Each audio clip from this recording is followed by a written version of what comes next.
Martxoaren 17an larunbatarekin Uharte Arte Garaikideko Zentroan folklorearen lehenengo ospakizuna emango da. Horregatik gaur Amaiur dantza taldetik Mikel Diaz dugu gurekin. Ongi etorri. Eskerrik asko. Zer modu zaude? Oso ongi, lanpetutak, handikona, baina tartetxo bat hartu dugu nahi betartzeko. Lehenik eta behin ez dakitenentzat, zer da folklore jaialdia?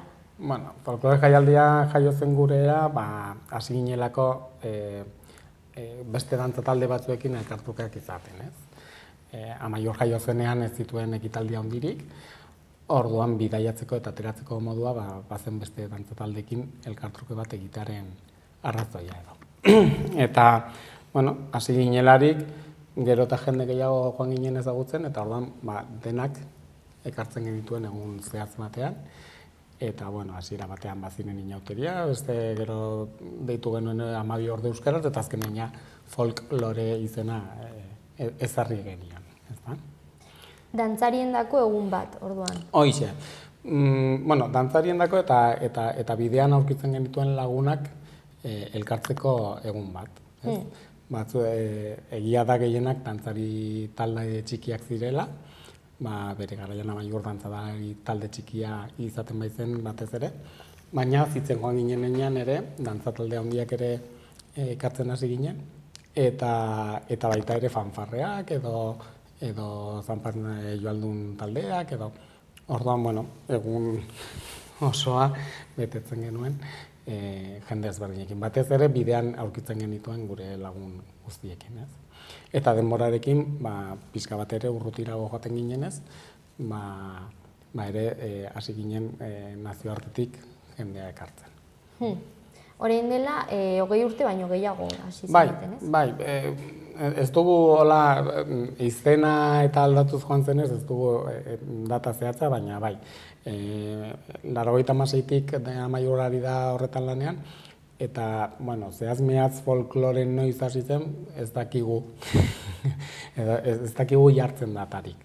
Baina elkartrukekin lehendabiziko urtetik hasi ginen. Orduan, esan dezakegu 96tik gabiltzala martxan horretan. Asuntoa da, izena edo ez izena, edo hasieran bi talde ziren elkarre ezagutzen genutenak, eta gaur egun, 20 inguru, ez? Baina gaur egun ez dira denak etortzen, edo joan dira aldatzen urteekin, baina. Eta beste batzu mantendu egin dira. Eta beti gakoa izan da elkartruke hori? Bai, guretzako da hori, gure lagun horiekin egiteko festa egun bat, eta joan da aldatzen, erlazioa joan diren heinean, aldatzen joan diren heinean, eta bai, asuntoa da pizka bat dantza egitea, baina gero ere bazkari baten inguruan ospatzea, edo afari baten inguruan, edo segun eta taldearen izaerarekin, ezta? Sarreran esan dut, lehenengo ospakizuna martxoaren 17an izango dela, 2 alditan izango delako, ez? Ospatuko da. Aurten berezia izango da guretzako, normalean egun bakar batean biltzen genituelako folkloreko ekitaldi guztiak, ezta? Beti baditu bi atal bezala, goizean izaten da, dantza talde txikiekin elkartu egiten dugun hori, dantzatu eta gero bazkaldu eta jolasak eta egiten ditugun horiek, eta gero normalean arratsaldetan egiten genuen, edo dantza talde handiekin, edo musikariekin, edo joaldunekin, edo kanpoko talde batekin ekitaldia. Aurten, suertatu zen, Patxi ere folkloren gure laguna izan da, urte pare batetan, eta bi ekitaldi batu dira. Beraiek 20 urte hurren ospatzen dutela, eta orduan 20 urte hurren horren arira eskaini zigun bere emanaldia, ez? Euskal Herrian egin nahi zituen 5 emanaldi, bat provintzia bakoitzean, eta orduan eskaini zigun data. Orduan data eskaintzean erabaki behar izan genuen 2 egun berezitan egitea, ezta? Patxi eta konpainia taldeari buruz ari zara. Bai. Patxi eta konpainia taldea, badira nik uste dut Euskal Herrian famatu egin diren talde bat, eta bere fama hain zuzen izan da, 2 atal ditu, ez? Alde batetik nik uste dut berpiztu duela, eta izan dela Euskal Herrian jauziak edo berpiztu dituen taldea, bere emankizunetan atal garrantzitsu bat delako, eta beste alde batetik ekarri dizkigu Europan zehar egiten ziren dantza tradizionalak. Berak ikasten zituen bidaiatzen zuelarik, eta gero zortea izan dugu guregana ekarri izana. Orduan egin izan du beti bere ikuskizunetan bien erakusketa. Gainera zuzenean erakusten du eta bueno, ez dakienari ematen dio aukera ikasteko, ez da? Eta, bueno, bere emanaldi ospetsuena dantzapikoa. Bai, dantzapikoetan aritzen dena da, bueno, bi zera zutabe horietan, ez? Bai jauziak, bai euskal dantzak, asuri beltza, fandangoak, harinaginak, eta ere, Europatik ekarritako, bueno, txapeleoaz famatua, edo mazurka, edo xotita. Bueno, eta 20 urte asko dira, eta dantza askok bereganatu egin ditugu, hemengoak izango balira bezala, baina... Bai, egia da, eta nik uste dut bereganatu eta moldatu ere, ez? Adibidez, txapeloaz ezagutzen dugun hori, ez? Bikoteka dantzatzen den hori. Bueno, han aldatu egiten dute bikotea, baina badirudi guk Euskal Herriratu egiten dugula, eta bikote aldaketarik gabe egiten dugula askotan, ez da? Orduan, nolabait bereganatu eta aldatu egin dugu gure nortasunera. Baina, bueno, bai, nik uste dute orain askotan ikusten dela gure romerietan, ez bakarrik jauziak, ez bakarrik fandango eta harinaginak bere garaian bereganatu genituenak ere kanpotik, eta orain hauek ere bereganatu ditu. Bai, edo polka irlandarra. Edo polka irlandarra, bai. Eta dira hori berbenetan edo jai giroan dantzatzekoak? Bai, ni, bueno, gero eta gehiago ikusten ditut, ezta? Bai berbenetan eta bai dantzapiko lakoetan, beste talde batzuk egindako dantzapikoetan, ezta? Aiko taldea ere hortik handabil, eta, bueno. Orduan, aurten beraiekin urte hurren hori ospatuko duzue, baina berak folklore jaialdian parte hartu izan du. Bai, nolabait berekin hasi ginen erlazioa hori izan zen, ez? Nafarroara etorri nahi zuela eta ezagunak genituen, ez dantzapikoen atalean, baizik eta bera beste Arbonako eta iparraldeko dantzataldekin etorria izana zena. Eta orduan, bueno, hasi zenean eta eskaini zigun, gogoak zituela Nafarroan barna bidaiatzeko eta bere emankizuna ikusteko, eta, bueno, guretzako bere garaian interesgarri iruditu zitzaigun, eta nik uste dut, bueno, hortan ere bera ezagun egin zela gure tartean. Eta folklore beti Uharten ospatu egin alda? Beti, guk ere bi zutabe egin dugu beti, ez? Amaiur ere bi herrien artean ibiltzen delako, bai Iruñean eta bai Uharten, bai? Bueno, baditugu lokalak Uharten, Amaiur ikastolan jaio ginen, eta oraindik mantentzen dugu estraskolarrak eta gure ensaio pare bat, baina Uharten ere ensaiatzen dugu eta hor baditugu gure tresneria eta. Orduan beti bi aldeetan lan egin dugu, bai? Dantzai txikia eta beti egin izan dugu Iruñan, eta gero gonbidatutakoak eta kanpotik etorritakoak Uharten ere, bere garaian ere, Uharteko dantza taldearea eramaten genuelako, eta... Orduan, gaur egun saiatzen gara hori mantentzen.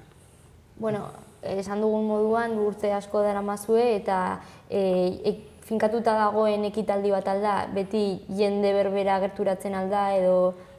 Bai, gu beti esaten dugu, guk Iruñari eta Uharteri hori eskaintzen diogula eta gonbidatua dagoela edonor gurekin parte hartzera, ez da? Baina bai, mantentzen ditugu normalean lagun berdinak, denek badakite Aste Santuaren inguruan ospatzen dugula. Goizegi tokatzen baldin bada Aste Santua, orduan pasatzen dugu Aste Santua eta gero, eta oso berandu heltzen baldin bada, Aste Santua baino lehen. Baina bai, nik uste dut ohitura badagoela eta ezagunak garela bertara joaten garen jendea, ezta? Eta zer egingo da aurten? Aurten egingo dena, Patxik eskaini diguna, hori urte hurrena izanik, dantzapikoaz gain eskaini zigun bere hitzaldi bat, non azalduko duen orain arte egindako bere bidea. Nola hasi zen, nola zein izan den beren esperientzia, eta bueno, nora heldu nahi zuen, egin nahi zituen gauza horiekin, ez da?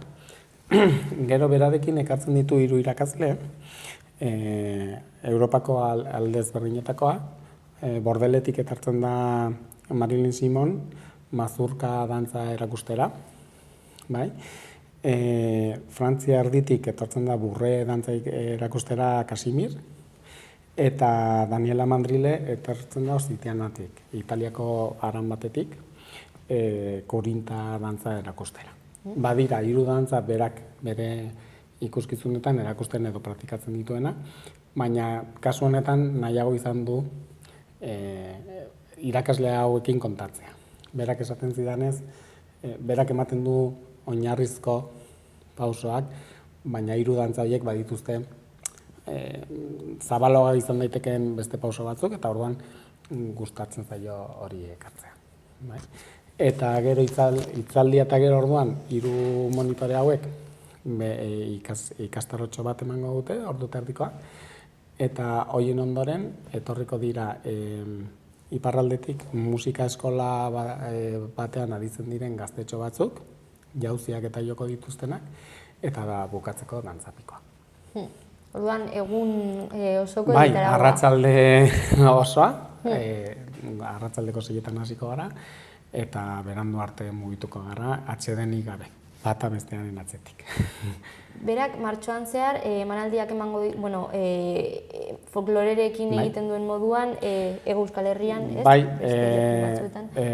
egingo du hori 2-3 aste buruz, eta arituko da bai Araban, bai Bizkaian, gure asteburu bertan gurekin egongo da larunbatean, eta igandean Errenterin egongo da, eta iparralden ere egingo du beste emankizun bat. Baditu 5 emankizun horiek,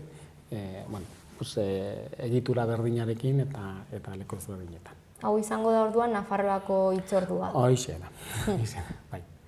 Eta oso pozik gaude gu aukeratu gaituelako, bere hitzordua eskaintzeko, ezta? Zer esan behar da, etortzen dela bolondreski, berak ez digu ezer kobratu, eta eskertzekoa da gainera, berak ospatu nahi izatea gurekin hori. Jende asko espero duzue? Bueno, badakizu azken aldi honetan jauzien inguruan eta honen inguruan badagola modan jarritako zerbait, eta izan daiteke jendea etortzea anitz, edo inor enteratu ez izana, eta gutxi egotea. Baina uste dugu baietz, lehen piziko sensazioak dira, jendea enteratula eta gogotsu da bilela aritzeko, dantzan aritzeko eta arratzalde on bat pasatzeko. Eta hau izango da hori ospakizunaren lehendabiziko zatia, baina gero bigarrena falta da oraindik. Apirilaren 14an, beti bezala Iruñan egingo dugu, dantza gazte taldetxoak elkartu eta beraiekin ere Iruñan barna, kalejirekin eta dantzarekin biltzea, eta gero normalen egiten dugu peinetan, bazkaldu elkarrekin eta dena gero jolastu pizka bat arratsaldean. Orduan, kalean? Bai, nik uste dut hori dela gure helburua, ez? Dantza kaleratzea eta gainera horrekin ongi pasatzea. Eta hoxe da. Dena den, oraingoa izango da areto batean, ez? Oraingoa areto batean izango da, badakizu azken aldi honetan, euria eta poteta gero, azkenean derrigortzen zaitu, nahiko genuke plazan egitea, baina euraldiak laguna ez dugunez, areto itxi batean, baina nik uste dut areto handia dela, eta gainera, hortan eroso egongo garela bai hitzaldia eta bai dantzapikoak egiteko. Birgogoratzeko, noiz eta non izango da? Asteburu honetan, martxoak 17an, izanen da arratsaldeko 6etan hasita, Uharteko arte garaikideako zentroan. Eta edonor gerturatu daiteke? Bai, edonor sarrera doainik, eta ez bali magara 2000 pertsona elkartzen, lekua denontzako izanen da. Primeran, zuri etortzeagatik, eta oso ongi joatea? Espero dugu. Itxura ona dauka. Oso ondo.